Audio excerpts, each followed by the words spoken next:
Veja só, algumas pessoas fizeram comentário que negar o Jesus histórico é como eu fosse comparado a um terraplanismo histórico. Eu não concordo com isso. Veja, eu fui aluno do Bart Ehrman, da Elaine Page, do Gary Herzberg e de outros profissionais de ponta. Eu tenho meu trabalho consolidado há muitos e muitos anos. Então eu sou um deles que só falo algo nas redes sociais mediante a evidência e mediante a uma pesquisa apurada. Não estou aqui para ratificar e nem muito menos falar algo para trazer a balização, o veredito ao ego de alguém. Eu sou um acadêmico e como acadêmico eu só falo o que eu posso trazer à tona e à mesa, evidências e argumentos sólidos, certo? Então, por favor, vocês que me assistem, não me compare a simples estudiosos que apenas brinca fazendo conteúdo nas redes sociais. Eu sou um acadêmico de muito tempo, né, não só da área de teologia, de outras áreas do conhecimento, né, e tenho um apreço pelo conhecimento. Eu, particularmente, não tenho nenhuma pretensão, tá entendendo, de ficar com essa briga ideológica entre crer e não crer. O que eu venho trazer aqui de conteúdo nas redes sociais é o meu campo também de pesquisa, e eu peço respeito às pessoas a qual me assistem, certo? Que eu trabalho com evidências. Se você trabalha com a questão da fé, fique com a sua fé para você. Aqui, aonde eu me mobilizo a aparecer, por exemplo, de forma pública, no YouTube, nas minhas aparições na TV, na rádio, quando há essa oportunidade, eu faço isso para trazer informações diante de ciência, diante de evidências, diante de uma pesquisa apurada, e não simplesmente para ratificar ou solidificar a fé de alguém. Também não tem nenhuma pretensão de eu trazer esse anacronismo ou essa correlação com o ateísmo. Nada a ver, eu trabalho com evidências.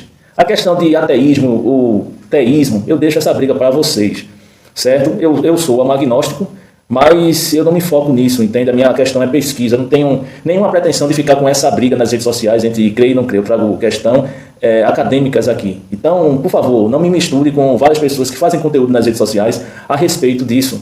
Entende? Não, porque ele é agnóstico, você está falando isso. Não, esqueça. Esqueça que eu sou agnóstico, eu sou um profissional. Então, sendo um profissional da área, certo, acadêmica, eu não me importo com essa briga entre direita e esquerda, entre crer e não crer. O que eu venho trazer é informações e uma pesquisa acadêmica. Essa questão de crer ou não crer, não, certo? Não me inclua nesse tipo de debate, tá bom? Eu queria trazer essa informação à tona. Para quem não sabe, eu já ganhei 5 prêmios em teologia e uma das minhas linhas de pesquisa, para quem não sabe, é o Jesus histórico e o cristianismo primitivo. Foi aonde eu me foquei e ganhei vários prêmios internacionais dentro dessa área, certo? Então eu não sou um leigo ou um aspirante, não. Eu tenho trabalhos publicados, artigos, trabalhos, aparições em TV, etc., falando a esse respeito também. Então, antes de mais nada aqui, eu queria deixar isso bem evidente para as pessoas que talvez não conhecem meu trabalho, certo? E os livros a qual eu escrevi, tive a oportunidade de escrever, são livros que é de cunho técnico, não tem nada de questão, digamos, da fé convencional, não. Eu venho trazer um trabalho crítico dentro dessas áreas a qual eu abordo, ok? Que fique bem ciente disso. Referente ao Jesus histórico, eu tenho essa pesquisa, sabe quanto tempo, pessoal? Do Jesus histórico? Há quase 20 anos. Então, peraí, eu não tô começando agora. Talvez vocês que vão avistar esse vídeo, talvez estão vendo o meu vídeo agora, mas eu já tenho esse trabalho há bastante tempo. Então, vamos com calma no andor, né, que não é bem assim da forma especificamente que as pessoas pensam, não. A alegação dos cristãos referente ao consenso do Jesus histórico, que há um consenso do Jesus histórico, eu discordo. Certo? Eu vou trazer alguns argumentos aqui para que as pessoas aí reflitam, certo? Por exemplo, vamos supor um cenário. Esse cenário, vamos dizer que traz à tona que há um consenso acadêmico sobre o Jesus histórico. Isso quer dizer que existe uma verdade histórica? Não. Então a gente vai ter que separar aqui o raciocínio. Consenso histórico não é verdade histórica. Tá dando para entender aqui? Consenso histórico não é verdade histórica. Certo? O apelo que muitas pessoas fazem ao consenso é um argumento de autoridade. Não é uma demonstração, por exemplo, de fato. Então a gente tem que separar isso. A história, por exemplo, da ciência mostra que muitos consensos acadêmicos ao longo da história já ruíram. Por exemplo, o geocentrismo. O geocentrismo era um consenso acadêmico. E ruiu. Ou seja, chegou 2 ou 3 que disse o contrário e provou que a maioria estava equivocada. Por exemplo, o éter luminífero. O éter luminífero também era um consenso acadêmico e ruiu. A frenologia também ruiu. A historicidade referente a Troia, muito antes de, por exemplo, Xilemano, ruiu. Há até a ideia de que Moisés escreveu o Pentateuco. As pessoas que fazem parte da área teológica sabem que isso ruiu. Então, primeiramente, assista aos meus vídeos com carinho e com calma, porque o que eu apresento de argumentos aqui são sólidos. Até o Pentateuco, a ideia do Pentateuco, que foi escrito por Moisés, essa ideia, entre a maioria dos estudiosos, ruiu. Ou seja, tudo isso aqui era consenso, mas não era uma verdade histórica. E aí, por que eu trago essa analogia? Aí vem um consenso em torno da existência de Jesus. O consenso da existência de Jesus é muito mais, por exemplo, sociológico e teológico do que metodológico. É isso que as pessoas têm que entender. Ele se formou dentro da universidade, dentro dos seminários, em sociedades culturalmente cristãs. O que, naturalmente, produz, ao meu ver, um viés institucional. Então, teve um estudioso que é bem conhecido no meio acadêmico da teologia, por exemplo, que é o John Dominic Cruzan, que participa do Jesus Seminário. Ele disse em uma frase a seguinte coisa: não é possível estudar Jesus como figura puramente histórica, sem tocar na fé de bilhões de pessoas. Olha, ele é cristão e ele alegou isso. Portanto, o que eu posso concluir diante disso aí? O consenso aqui é a estabilidade ideológica de um grupo ou de um grupo institucional, podemos dizer assim. Não um consenso empírico comparável ao formato da Terra. Então, a gente não pode misturar consenso, certo, como verdade histórica. Vamos devagar referente a isso, para que posteriormente as pessoas comecem a fazer um senso crítico das coisas. A questão que eu vi nos comentários que vocês fizeram aí, certo? Vocês aí que me acompanham nas redes sociais, a questão da analogia com o terraplanismo. Ou seja, porque eu não acredito no Jesus histórico, então eu sou um terraplanista histórico. Essa analogia é falaciosa. Por quê? Vamos lá. Comparar quem questiona a existência de Jesus com terraplanista, certo? E quem não aceita a ideia de Jesus, quem aceita e quem não aceita com terraplanista, é falsa equivalência lógica, que eu chamo de nosequitur. Nosequitur. A forma da Terra que a gente vê diante das evidências científicas é comprovada por muitas, por exemplo, evidência física, empírica e mensuráveis. Como, por exemplo, a fotografia de satélite, as medições gravitacionais e a navegação aérea, podemos dizer assim. Já a existência de Jesus, certo?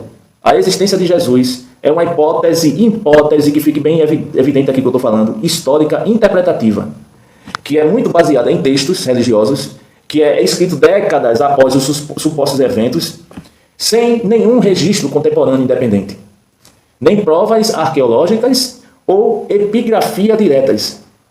Portanto, equiparar um debate textual a uma evidência física, ao meu ver, é metodologicamente incorreto.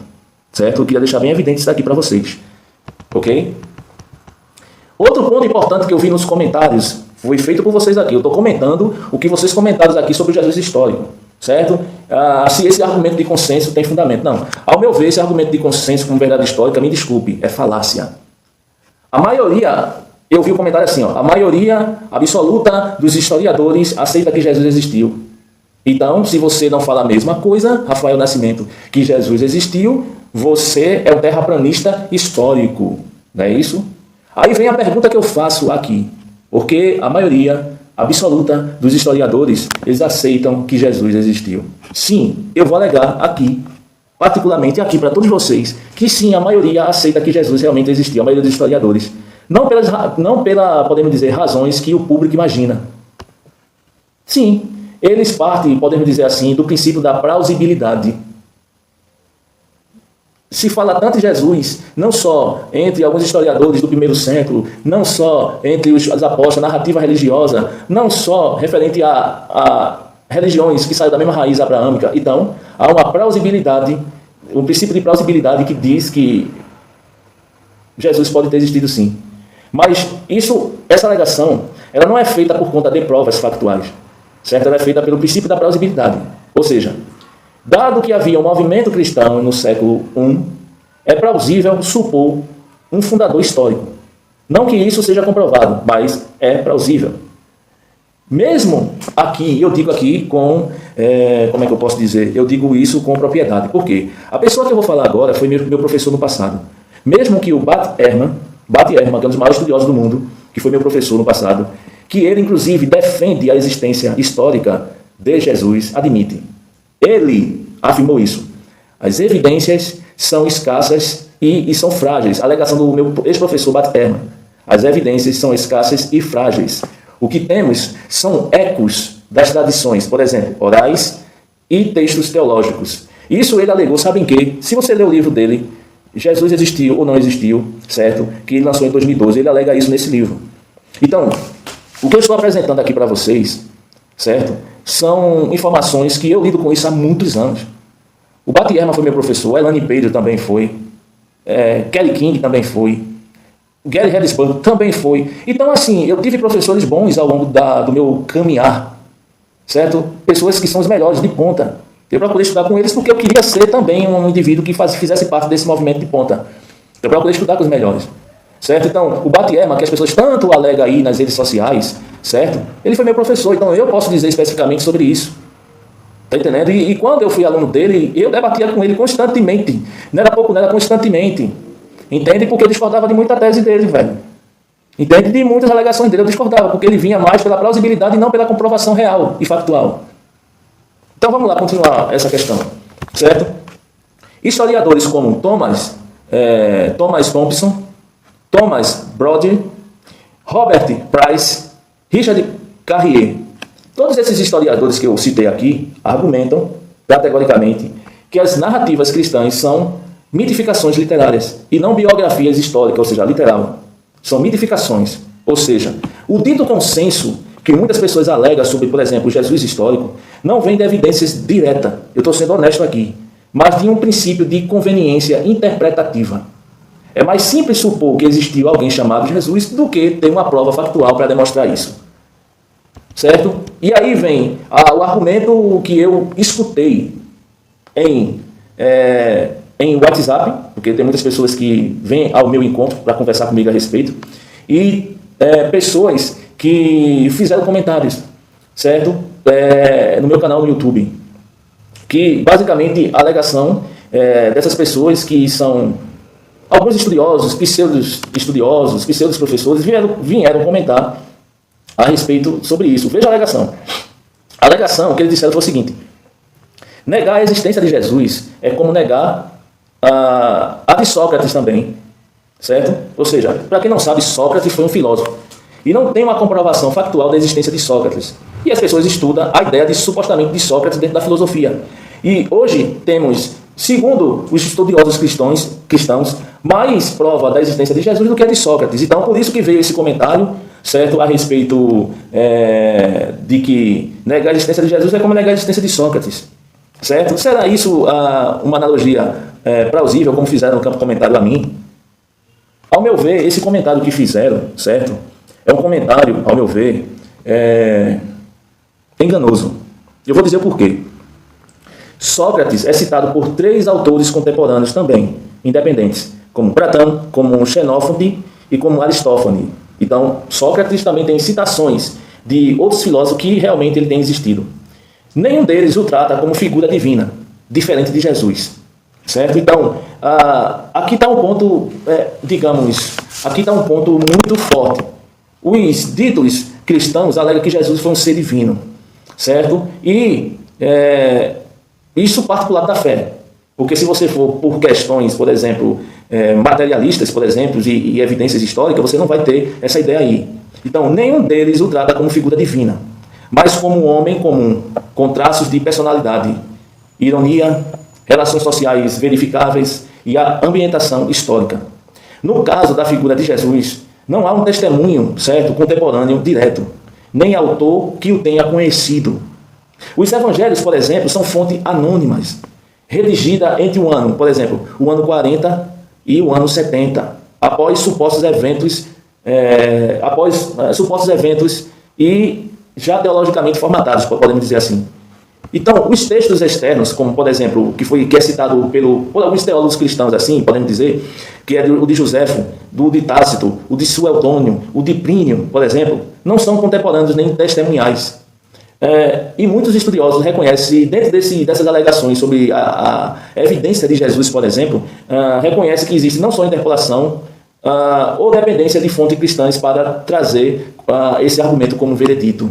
Então, muitos estudiosos, e eu também observei isso quando eu fiz uma análise dos textos, que existiu uma interpolação que está dentro do texto, por exemplo, de Joséfo, de Tácito, de Suetônio, de Plínio, que são os ditos indivíduos que comprovam a existência de Jesus por meio de citações. Entende? Por exemplo, a passagem o testemunho do Flaviano, por exemplo, que você vê, inclusive, na Antiguidade 18, é amplamente considerada corrompida ou parcialmente espúria, certo? O texto do testemunho Flaviano. Então, quando as pessoas fazem comparar Jesus com Sócrates, é historicamente desonesto. Sócrates é uma figura documentada por fontes diretas. Jesus é uma construção teológica atestada por textos religiosos tardios. Não existe uma comprovação de fato real referente à sua existência. E aí teve um comentário que foi feito da seguinte forma: temos textos contemporâneos e referências externas. Será isso verdade? Eu digo que não temos. Não há nenhum texto contemporâneo de Jesus, nem cristão, nem não cristão. Por exemplo, as cartas de Paulo, que foi escrita no ano de 50 a 60 depois da era cristã, não narra a vida de Jesus, mas visões e revelações espirituais. Paulo jamais cita um milagre de Jesus, parábola ou evento terreno concreto. As primeiras narrativas, que eu posso dizer aqui, biográficas, por exemplo, do livro de Marcos, Mateus, Lucas e João, são anônimas, teologicamente, construída independente uma das outras, logo não são independentes nem testemunhais. As referências externas, por exemplo, de Tácito, de Joséfo, de Suetônio, de Plínio, aparecem em meados no ano 93, depois da era cristã, a 120 depois da era cristã. Ou seja, 2 ou 3 gerações depois, e são secundárias. Isto é, refletem o que os cristãos da época já criam, não o que realmente de fato aconteceu. Outro ponto importante a eu alegar aqui, certo, é o verdadeiro debate acadêmico. Eu digo verdadeiro, não os debates forçados. Eu falo dos verdadeiros debates acadêmicos. O argumento, que muitas pessoas falam assim, ninguém sério nega a existência de Jesus. Eu ouvi isso de muitos cristãos, né? Ninguém sério nega a existência de Jesus. Essas pessoas ignoram o fato de que críticos sérios e qualificados, certo, com doutorados em teologia, filologia, a qual eu ganhei inclusive um prêmio na área de filologia pela Universidade de Harvard. Ganhei 5 prêmios em teologia, 2 em arqueologia bíblica e 1 em filologia. Então, assim, as pessoas têm que entender, de fato, que tem pessoas sérias que estudam essa área.